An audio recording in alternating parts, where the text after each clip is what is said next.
Today's video games are becoming increasingly realistic.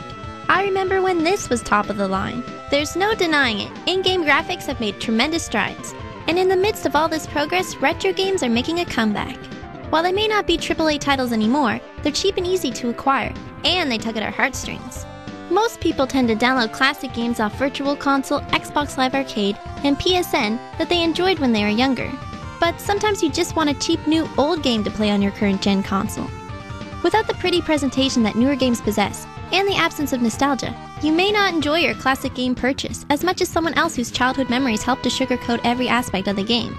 That's why we bring you non-nostalgic reviews. We're going to review classic games that are now available for download that we have absolutely no past experience with, to find out if they have still passed the test of time. The first game up for review is Final Fight. Its original console release was on the Super Nintendo in 1991, and it's now available for download on the Wii Virtual Console for 800 Wii points. The premise of Final Fight is that the new mayor of Metro City, Hagar, is a former champion street fighter and promised to deal with the city's street gang problem. When his daughter Jessica is kidnapped, he tackles the problem himself on the streets, along with his future son-in-law Cody.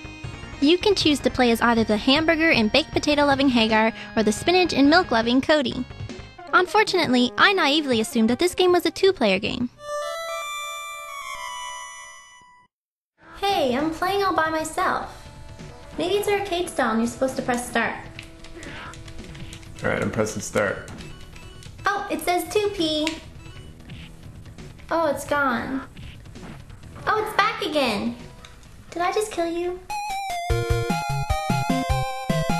Confusingly enough, one of the baddies in this one-player game is named 2P. But I guess it would have helped if I'd paid closer attention to the game description beforehand. 2P's odd name is a result of him being based off of Player 2 in Forgotten Worlds, another Capcom game which featured two nameless characters. To add insult to injury, 2P is quick, tough, and smart. He and his palette swap buddy Jay will attack you at the most inopportune times. The most common enemies are Simons, Brad, Doug, and Jake. They're pretty easy to defeat, and you'll often find them hanging out just waiting to get beat up. There are a variety of other enemies including Slash and Axel, who will often attack you from behind, a family of Andre the Giant wannabes, and a couple of others. Oh, and we can't forget the two skinny acrobatic punks, who are famous for replacing this well-proportioned duo from the original version of the game. There's still a lot of confusion surrounding the true gender of these two individuals. Some say they were transvestites from the very beginning, while others say that they were reassigned as male transvestites for the American localization of the arcade game, since hitting girls is rude. Either way, they were completely removed from the North American version on the Super Nintendo, because there was some uncertainty as to how rude hitting a transvestite may be. Cody and Hagar have different sets of moves at your disposal to pummel your way through all these enemies. But there's only 2 buttons, so it won't take you long to figure them out. Each character also has his own special move, but it deplenishes your health so you can't abuse it. In true beat-em-up fashion, it is always best to approach your enemies on an angle rather than head-on. This makes grappling baddies a lot easier and you'll avoid getting hit in the process. I found the controls for picking up the bad guys a little weird. You just walk into them. You can find weapons and food inside anything that breaks, and there are plenty of different weapons to pick up along the way. I think it's funny how Hagar holds the sword. For such a huge guy, he has such a dainty grip. There are 2 bonus levels in the game, and they are both fun distractions. In the first one, you smash up some dude's car. Oh my god. And in the second, you smash your way through a number of sheets of glass and hope to make it to the end of the hallway. Once you do, yeah, bonus! While the bonus levels are a show of brute strength, nothing beats this. Now that's how a mayor makes an entrance. The boss battles in this game are incredibly difficult, with the exception of the first boss, Thrasher, who is basically like a normal enemy except wimpier. The only way I could beat every other boss in the game was if I made it through the entire round without losing much health, so that I could use up all my lives on the boss battle. You only have 3 continues, and using one takes you back to the very beginning of the round because there are no checkpoints. Thankfully, you respawn on the same screen when you lose only a single life.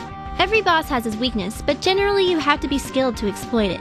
This is why I used up so much health and so many lives during the boss battles.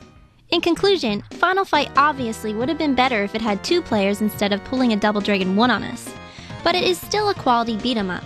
However, the game is more of the same over and over again. There are no enemies that are unique to specific areas of the city, so you're beating up the same baddies throughout the entire game, and you don't gain any new abilities as you progress. John and I both found it rather difficult, so if you like to beat your games, you'll have to put a lot of time into it. Luckily, there's only 5 levels to make your way through.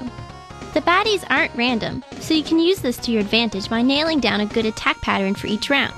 The different parts of the city are diverse, so you always have a fresh background when you're fighting, with a good soundtrack to boot. Even though the Super Nintendo controller has 6 buttons, you only use 2 of them in Final Fight. I think they could have used more of them in order to perform some of the different moves such as grappling and your special move, but I guess they were staying true to the arcade version.